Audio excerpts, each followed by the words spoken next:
What's up guys, welcome back to my channel, and if you're new here then welcome to our little corner of the internet. Today we're going to be watching a video titled 5 minutes to explain why Haiti and the Dominican Republic hate each other, which quite an interesting topic since I am half Dominican.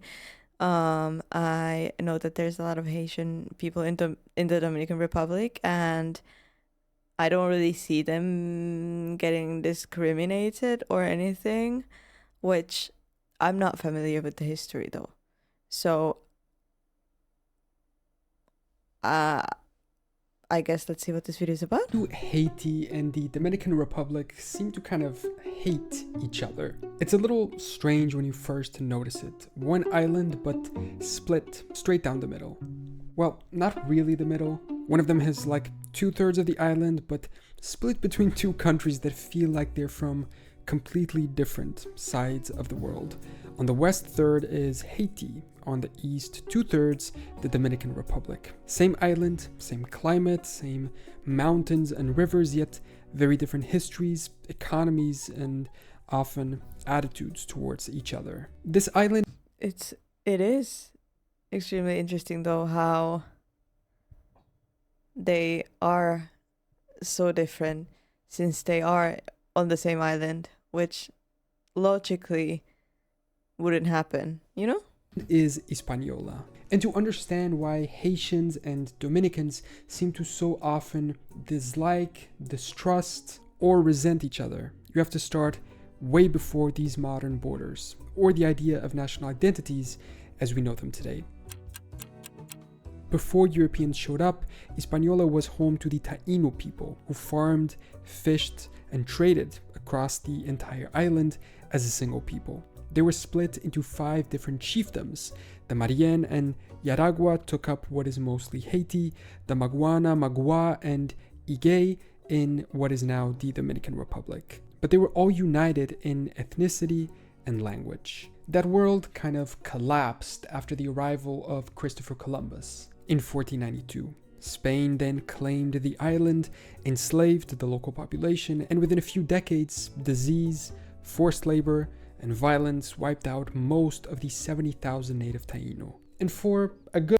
And this is why I remember when I got my DNA test and I posted the video on YouTube, and I was like, why am I was 66% Finnish, and then different percentages of Spain, Portugal, Africa, and just different places. I was like, why am I not Dominican? But because Dominican is a mix of different ethnicities, which yeah, I just found it to be quite interesting. But while the entire island was Spanish, but Spain gradually lost interest in the west side, and by the 1600s, French pirates and settlers had taken up a residence there. Eventually, Spain formally gave up the west of the island to France, and from that point on, Hispaniola wasn't really just one place anymore. The island was split into 2 colonial systems. But interestingly, and contrasting to the reality today, the French colony of Saint-Domingue, which was the old name of the island, became brutally efficient. It turned into the richest plantation colony in the world, producing massive amounts of sugar and coffee using enslaved Africans. The Spanish East, Santo Domingo, was poor, less educated, and far less plantation heavy. Slavery existed there too, but on a smaller scale, with more cattle ranching and subsistence farming. And this colonial split mattered a lot. In the late 1700s, enslaved people in the French West rose up in what became the Haitian Revolution. It terrified every slave-holding society in the Americas, and it worked. Haiti declared independence in 1804, becoming the first black republic in the modern world. But independence came at a pretty... That's wild. I never knew that. That's amazing. Brutal cost. France later forced Haiti to pay an enormous compensation for its lost property, meaning the former enslaved people had to pay their former slavers. That debt crushed Haiti's economy for over a century. On top of being slaves, pay us. In fact, they only finished paying it off in 1947. At one point, Haiti actually invaded Santo Domingo and united the whole island for about 20 years. That occupation is remembered What? My dad, who's Dominican, talks about the Dominican history a lot, but I did not know this. After this video, I'm gonna have to give him a call and be like, did you know that? That's wild. Very differently on each side. In Haiti, it's often seen as defensive, preventing European powers from returning to Haiti. In the Dominican Republic, it's remembered as a foreign occupation that tried to erase their local culture, language, and identity. That memory never really went away, and it's important to understand the animosity that exists between the people today. But the conquest failed to last. The Spanish took it back, and the east side of the island stayed under Spanish control a little longer, eventually becoming independent as the Dominican Republic in 1844. And so, Dominican identity formed in a very different context, less shaped by a slave revolt, more by distancing itself from both Spain and Haiti. And then you fast forward to today when the countries seem complete opposites of each other, but also of their former selves. The Dominican Republic is significantly wealthier. It's more politically stable, far more integrated into global tourism and trade. Haiti, after centuries of debt, foreign intervention, dictatorships, and natural disasters, is much poorer and more fragile. It's like they were handed I don't know much about Haiti, honestly. I wonder if it's like also like structural differences. Like, can you see it when you cross the border? I have no idea. Obviously, I've seen Republic Dominican. I haven't been there in 11 years, in 10 years. In exactly 10 years and 3 months.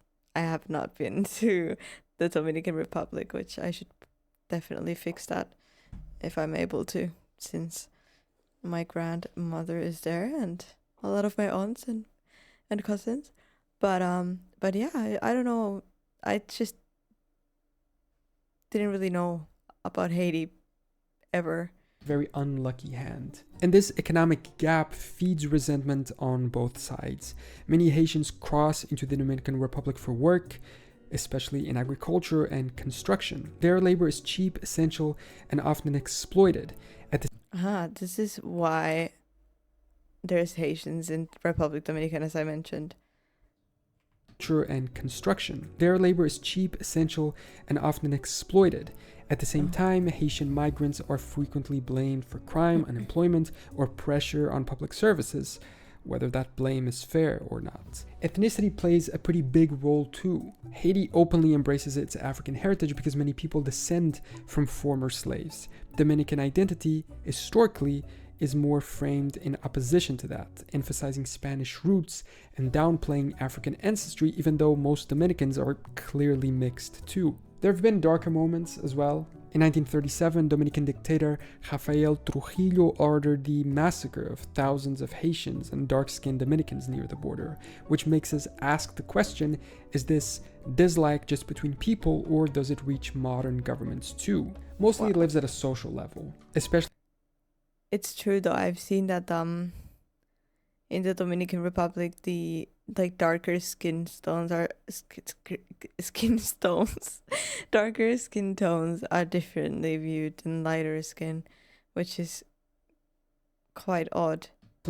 Obviously, I wouldn't say not so much today, but still. Border regions, but governments absolutely play a role. Dominican politicians regularly use anti-Haitian rhetoric during elections. But both countries cooperate when they have to. There's trade, there's diplomacy, and there's no desire for a conflict. There's just a lot of tension between the two. A mix of fear, historical memory, inequality, and different identities squeezed into one island that never really had a chance to grow together. They share an island, but two different stories. And who knows, maybe one day they'll come back together again, erasing that colonial memory and once again just being united.